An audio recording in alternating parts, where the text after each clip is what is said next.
Guys, kalau seandainya kalian lagi nyari smartphone Android dengan harga 2 jutaan yang punya performa kenceng dan udah pakai layar Super AMOLED, saran gua teman-teman lirik smartphone yang satu ini nih, yaitu Redmi Note 14 4G.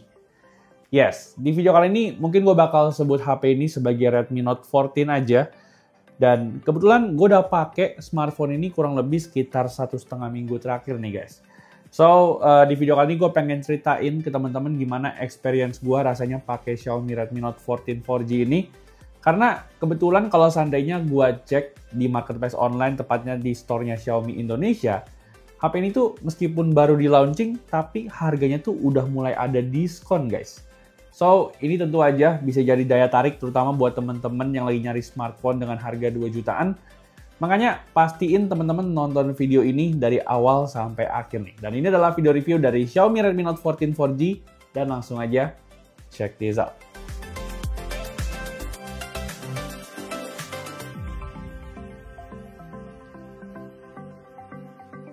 Alright, kita bakal mulai video review ini start ngebahas dari sektor desain Xiaomi Redmi Note 14 ini nih guys. Dimana kalau seandainya kita ngeliat smartphone ini dari segi desainnya, jujur gue bisa bilang Xiaomi Redmi Note 14 ini tuh pakai desain yang ambil aman banget guys. Yes, jadi jujur gue kalau seandainya ngeliat desainnya Xiaomi Redmi Note 14 ini, gue keinget beberapa smartphone dengan harga 1 jutaan yang punya desain mirip-mirip begini. Which is, kalau dari segi penilaian gue sih, ini sebenarnya desainnya nggak jelek guys. Cuman memang nggak ada yang spesial aja dari segi desainnya si Redmi Note 14 ini. Yes, berbeda ketimbang kakak-kakaknya yaitu Redmi Note 14 Pro 5G dan juga Redmi Note 14 Pro Plus 5G. Bisa terlihat kalau seandainya dua kakaknya pakai desain yang ikonik, si Redmi Note 14 ini tuh cenderung pakai desain yang simple dan bisa diterima sama banyak kalangan masyarakat Indonesia nih guys. Yang penting di tangan tuh smartphone ini berasa nggak terlalu berat dan juga punya feel yang nyaman waktu dipegang. Ditambah lagi, di dalam paket pembeliannya Xiaomi juga masih ngebekalin smartphone ini sama casing bawaan berwarna hitam matte nih guys. Yang jujur feel di tangannya tuh berasa nyaman banget. Cuman yang pengen gua highlight dari Xiaomi Redmi Note 14 ini tuh jujur aja bukan desain dari bagian belakangnya. Melainkan yang pengen gua highlight dari smartphone ini sebenarnya ada dari segi layarnya guys. Yang menurut gua ini tuh gokil banget di harga 2 jutaan. Yap, meskipun memang secara layarnya Xiaomi Redmi Note 14 ini tuh belum pakai desain layar yang simetris kayak smartphone mid-range ataupun smartphone flagship saat ini. Cuman yang gue suka Redmi Note 14 ini tuh udah dibekali sama spesifikasi layar yang oke banget nih guys. Untuk ukuran smartphone dengan harga 2 jutaan. Nah, dibekali dengan layar 6,67 inci Super AMOLED beresolusi Full HD Plus dengan refresh rate 120 Hz. Layarnya ini tuh bisa gue bilang adalah salah satu layar terbaik untuk smartphone dengan kelas 2 jutaan nih guys. Bisa gue bilang nggak banyak smartphone lain dengan harga 2 jutaan yang menawarkan layar AMOLED sebagus Xiaomi Redmi Note 14 ini. Apalagi speakernya pun juga udah pakai setup stereo speaker nih guys. Dan udah support Dolby Atmos yang bikin suara di HP ini tuh jadi mantep banget. Well, di harga 2 jutaan smartphone ini bisa gua rekomenin banget. Apalagi buat temen-temen yang lagi nyari smartphone dengan layar yang bagus. Dan kalau seandainya gue boleh nilai smartphone ini dari segi desain, layar, dan juga audionya, mungkin gue bakal kasih skornya di 8/10 nih guys. Untuk Xiaomi Redmi Note 14 ini.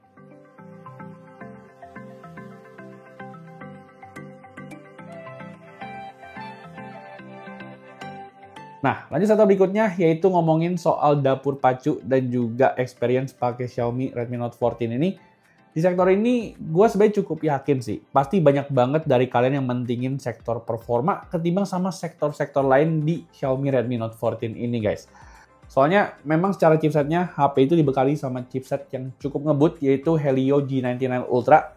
Dan untuk RAM-nya sendiri yang gue pegang ini adalah yang varian paling tingginya guys, yaitu RAM 8GB dengan storage 256GB. Dukungan microSD pun di sini juga masih tersedia, jadinya teman-teman masih bisa pakai kartu microSD di smartphone yang satu ini. Dan by default HP ini juga udah dibekali sama Xiaomi HyperOS 1 dan juga udah pakai Android 14 nih guys. Well, memang di sini agak sedikit gua sayangkan HP ini tuh startnya masih di Android 14 aja. Cuman kalau kita ngomongin dari segi experience-nya untuk kebutuhan sehari-hari sih smartphone ini bisa gue bilang udah lancar banget guys. Nah, kayak contohnya untuk kebutuhan sehari-hari seperti untuk scrolling sosmed ataupun untuk multitasking, si Redmi Note 14 ini tuh menurut gua udah aman banget. Ditambah lagi, baterai di HP ini juga gede banget guys. Di 5500 mAh dengan kemampuan charging 33 watt. Makanya untuk pemakaian satu harian penuh sih, smartphone ini udah aman banget. Bisa dapetin SOT di angka 7-9 jam. Meskipun kalau kita ngomongin dari segi kecepatan chargingnya, ini tuh biasa-biasa aja guys. Butuh 1 jam 20 menit untuk ngecas HP ini dari 0 sampai 100%.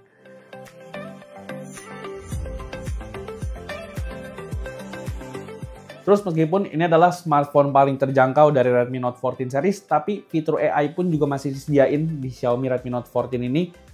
Di mana teman-teman tuh bisa manfaatin beberapa fitur AI seperti dari Google Gemini sama AI Erase nih guys. Yang berguna banget kalau seandainya teman-teman pengen pakai HP ini untuk edit foto. Lalu dari segi performa gamingnya pun Redmi Note 14 ini menurut gue juga masih gacor banget buat teman-teman yang main game Mobile Legends ataupun game PUBG Mobile. Dimana gue udah cobain kedua game tersebut dan turns out kedua game tersebut tuh berjalan dengan lancar banget guys. Di Redmi Note 14 ini tanpa ada kendala sama sekali. Palingan komplain gua mengenai experience pakai Redmi Note 14 ini palingan cuma ada di iklan aja sama notifikasinya tuh banyak banget terutama dari aplikasi Get Apps.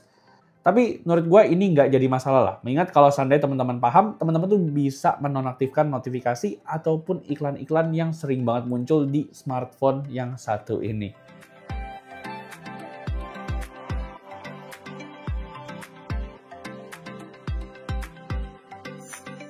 Oke, terus lanjut setup berikutnya, yaitu ngomongin soal kameranya yang jujur bikin gue penasaran juga dari Redmi Note 14 ini.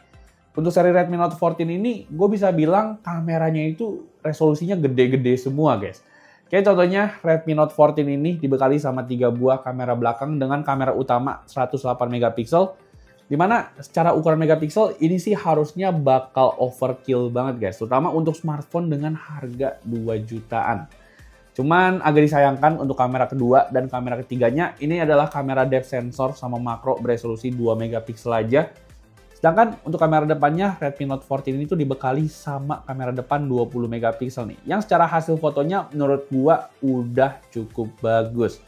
Tapi ngomongin soal hasil foto, di sini jujur untuk hasil fotonya di kamera utama Redmi Note 14 ini tuh menurut gua hasilnya udah mantep banget.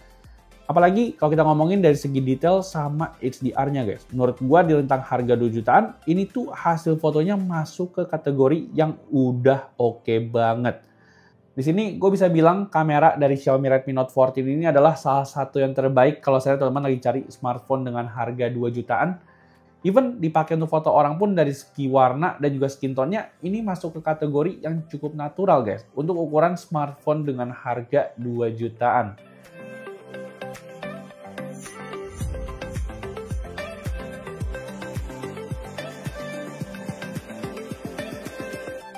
Lalu nggak cuma di kondisi di OLED aja, gue juga ngetes smartphone ini untuk foto-foto di kondisi low LED yang kurang cahaya.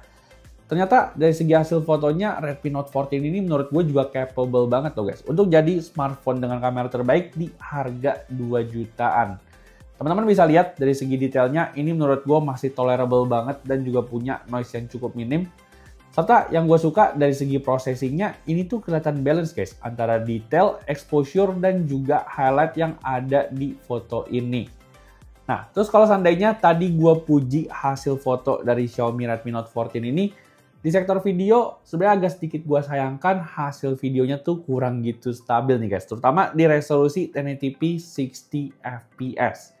Well, memang bisa dibilang sebenarnya dengan harga 2 jutaan cukup wajar apabila hasil videonya tuh nggak terlalu stabil, terutama di resolusi 1080p 60 fps. Cuman sebenarnya kalau seandainya Xiaomi bisa kasih stabilisasi yang lebih bagus lagi dengan IIS, harusnya sih smartphone ini bakal mantep banget guys. Even untuk ngambil konten karena gambarnya tuh udah cukup tajam. Tapi untungnya dari segi kamera depannya, smartphone ini tuh punya perekaman video yang udah cukup stabil. Dan untuk hasil lengkapnya, teman-teman bisa langsung aja simak sampel videonya di cuplikan berikut ini. So guys, jadi adalah sampel recording dari Xiaomi Redmi Note 14 nih guys. Ini gue record di resolusi paling tingginya, yaitu di 1080p 30 fps. Dan ini kondisinya lagi siang-siang banget nih guys. Jadi harusnya di sini teman-teman bisa lihat gimana kualitas dynamic range dari si Redmi Note 14 4G ini, dan kira-kira gimana nih dari segi stabilisasinya sama audio juga. Teman-teman bisa nilai sendiri ya, overall kira-kira gimana untuk hasilnya. Thank you.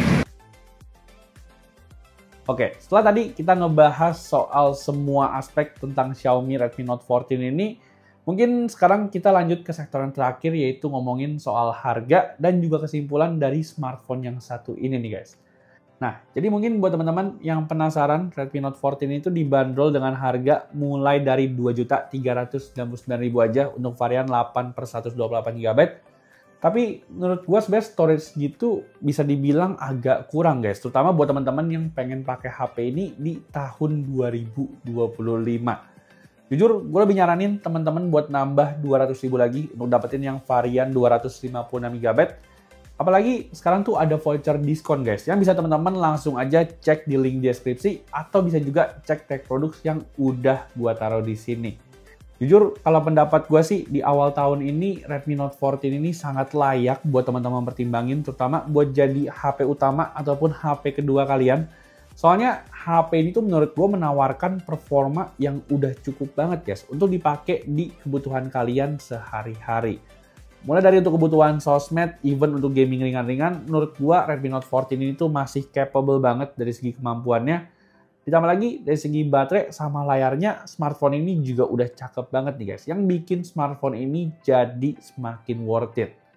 Lalu nggak sampai situ aja, di harga 2 jutaan, HP ini juga terasa makin lengkap dengan hadirnya in-display fingerprint, NFC, dan juga IP54, yang dimana tentu aja bikin smartphone ini jadi semakin menarik guys buat teman-teman beli di awal tahun 2025 ini. So that's it, segitu aja video kita mengenai review dari Xiaomi Redmi Note 14 ini. Overall, ini menurut gue adalah smartphone yang worth it banget buat teman-teman pertimbangin nih guys. Apalagi bentar lagi teman-teman bakal dapat THR dan teman-teman bisa manfaatin itu semua buat beli Redmi Note 14 4G ini. Makanya gue harap video ini bisa jadi pertimbangan buat teman-teman untuk ngebeli Xiaomi Redmi Note 14 ini. Atau mungkin buat teman-teman yang seandainya temennya atau saudaranya lagi pengen beli Redmi Note 14 4G, teman-teman bisa share video ini ke teman kalian atau ke kerabat kalian nih guys. So, palingan segitu dulu aja video kita kali ini. Jangan lupa untuk klik tombol like, subscribe, dan share video ini juga. Gue Bang Jo pamit, dan kita jumpa lagi di video selanjutnya. Bye-bye!